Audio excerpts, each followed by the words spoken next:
Voltamos a apresentar Cidade 190.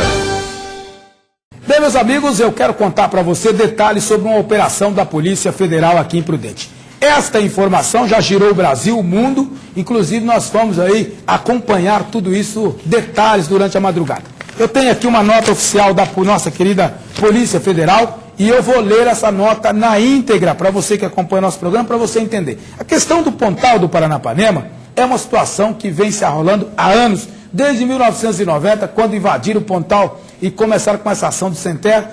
Tem muita gente que se apaixonou pelo movimento dos trabalhadores sem terra, só que tiveram uma decepção muito grande, né? Muito grande.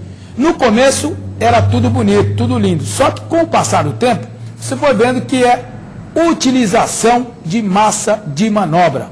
Aquele povo sofrido e pobre lá não sabe nem um pouco do que se passa nos bastidores de que organiza essa ação toda. A polícia está acusando várias pessoas, inclusive o líder dos trabalhadores sem terra, José Rainha Júnior, de desviar quase 5 milhões de dinheiro que seria investido na reforma agrária. Toda essa grana, o delegado conta para nós, daqui a pouquinho vai contar. Eu tenho aqui a nota, a Polícia Federal desencadeou desta manhã a Operação Desfalque, né? Isso foi no dia da ação que aconteceu na semana passada aqui em Presidente Prudente, né? E essa operação visou cumprir 10 mandados de prisão temporária, 7 mandados de condução coercitiva e 13 mandados de busca e apreensão expedidos pelo juiz da 5ª Vara. Foram, só para você ter uma ideia, foram presos delegado, foram presos 2 representantes do INCRA, foram também presos aí empresários da cidade de Sandovalina, todo mundo envolvido, pelo menos estão sendo envolvidos, estão sendo acusados de envolvimento com essa quadrilha aí de desvio de verba. A Polícia Federal está trabalhando, são prisões ainda temporárias, mas a Polícia Federal trabalha toda essa situação. Eu acompanhei, olha só, o delegado apreendeu esse veículo que você está vendo aí, é um veículo, é uma picapinha Fiat.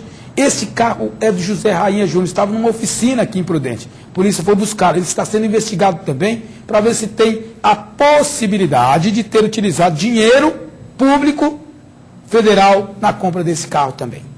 O pessoal do INCRA fazia lá um esquema para José Rainha Júnior juntar aí o pessoal dele e fazer as ações defendendo a possibilidade do chefe do INCRA continuar no cargo. E para isso o dinheiro público era gasto na logística das ações. E tem muito mais, crime ambiental, né? Informação aí de formação de quadrilha, extorsões eram realizadas, uma situação toda ela que o delegado Dr. Carré da Polícia Federal dá detalhes para você e conta nesta entrevista, uma entrevista longa aí, mas ele conta. Como está em sigilo de justiça, ele não cita nomes das pessoas envolvidas no caso, mas no aeroporto da cidade a gente viu aí sendo despachado para São Paulo o José Rainha Júnior. Vamos ouvir a entrevista e vamos acompanhar as imagens com o Dr. Carré. Obviamente, como a investigação está sob segredo de justiça, eu não posso divulgar nome de pessoas envolvidas que estão sendo investigadas. No caso de desvio de verbas federais, que caracteriza o crime de estelionato, previsto no artigo 7º do Código Penal, funcionava da seguinte forma: os assentamentos, para receberem verbas do governo federal, necessitam de criar pessoas jurídicas para o repasse dessas verbas. Essas pessoas jurídicas são entidades do tipo associações, cooperativas e institutos. Criadas essas entidades, elas apresentam ao INCRA um projeto de cunho social, cujo objetivo seria beneficiar as famílias assentadas nesses locais. Acontece que a organização criminosa, o líder dessa organização criminosa, indica para a composição das diretorias dessas entidades pessoas de confiança dele e muito próximas a ele. Apresentado o projeto, liberado o recurso nas contas dessas entidades, a organização criminosa passa a gerir esses recursos. E então, mediante a utilização de métodos fraudulentos, inclusive prestação de contas com notas fiscais falsas, a organização criminosa se apropria de parte desses recursos. Fato dessa natureza já é objeto de 2 ações penais que tramitam pela Justiça Federal aqui do Presidente Prudente. A outra conduta criminosa atribuída a esse grupo é o crime ambiental. Nesse caso específico, o que ocorreu foi o seguinte: num assentamento na região de Araçatuba, foi retirada madeira, eucalipto e pinos de uma área de preservação permanente. A retirada dessa madeira ela depende de autorização dos órgãos ambientais. Essa ação ela foi diretamente coordenada pelo líder da organização e mais alguns comparsas, que venderam essa madeira e o dinheiro oferido foi utilizado em benefício próprio dessas pessoas, do líder e de alguns comparsas mais próximos a ele, em detrimento, obviamente, das famílias que se encontram assentadas nessa área. A terceira conduta criminosa seria o crime de extorsão. Ele é praticado da seguinte forma: o líder da organização criminosa se aproveita da onda de invasões de terra que são coordenadas por ele na região e procura os proprietários rurais, empresários,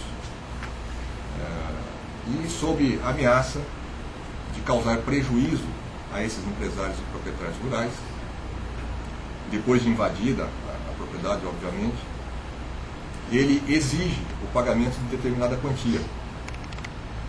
E, a partir do momento que ele recebe esse recurso, ele retira os invasores. E a investigação não demonstrou que essas pessoas que participam da invasão tenham conhecimento desse acordo. Isso leva a crer que elas são utilizadas pelo líder como verdadeira massa de manobra, no interesse dele. Porque esses recursos, a investigação demonstrou que eles vão para contas de pessoas próximas ao líder da organização. A outra conduta, no caso, seria o crime de extorsão. Como funciona? É um fato específico também que foi apurado durante a investigação, que durou 10 meses, como foi informado na nota da imprensa hoje pela manhã. Esse crime de extorsão se refere a um dinheiro, provavelmente de origem pública, federal, que saiu do INCRA de São Paulo e que foi chegar às mãos do líder dessa organização criminosa sob o pretexto de custear invasões e custear uma moção de apoio à permanência do cargo de um servidor do INCRA de São Paulo, que ocupa um cargo de chefia. Então é isso, dinheiro público foi para as mãos do líder dessa organização e, em troca, ele fez manifestações no sentido de apoiar determinado servidor do INCRA a permanecer no cargo de chefia. Com relação ao outro delito, que seria de apropriação indébita, todos sabem que há um processo até se chegar à formação de um assentamento.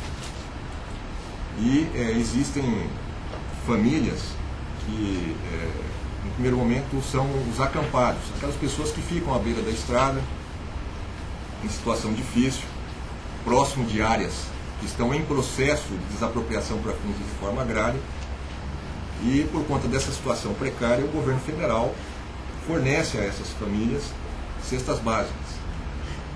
Só o que ocorre? O INCRA é quem faz o repasse dessas cestas básicas, que deveria fazer o repasse dessas cestas básicas para essas famílias. Mas, na verdade, o INCRA disponibiliza essas cestas básicas para o líder da organização e os seus comparsas, e essas pessoas se encarregam de distribuir, de fazer a entrega dessas cestas básicas a essas famílias, mediante a cobrança de um determinado valor. Ou seja, se apropriam essas cestas como se estivessem vendendo, cobram um determinado valor. Então esse seria o crime de apropriação indébita. Bem, no próximo bloco, nosso programa um pouco diferente esta semana, porque nós temos muita coisa boa para contar para você, que eu digo coisa boa de notícia, mas são ações aí perigosas, né? No próximo bloco nós vamos destacar para você detalhes sobre a operação da polícia que conseguiu salvar uma garota que estava na mira de uma faca. O homem estava mantendo-a em cárcere privado num calçadão aqui da cidade. Eu volto já. Estamos apresentando Cidade 190.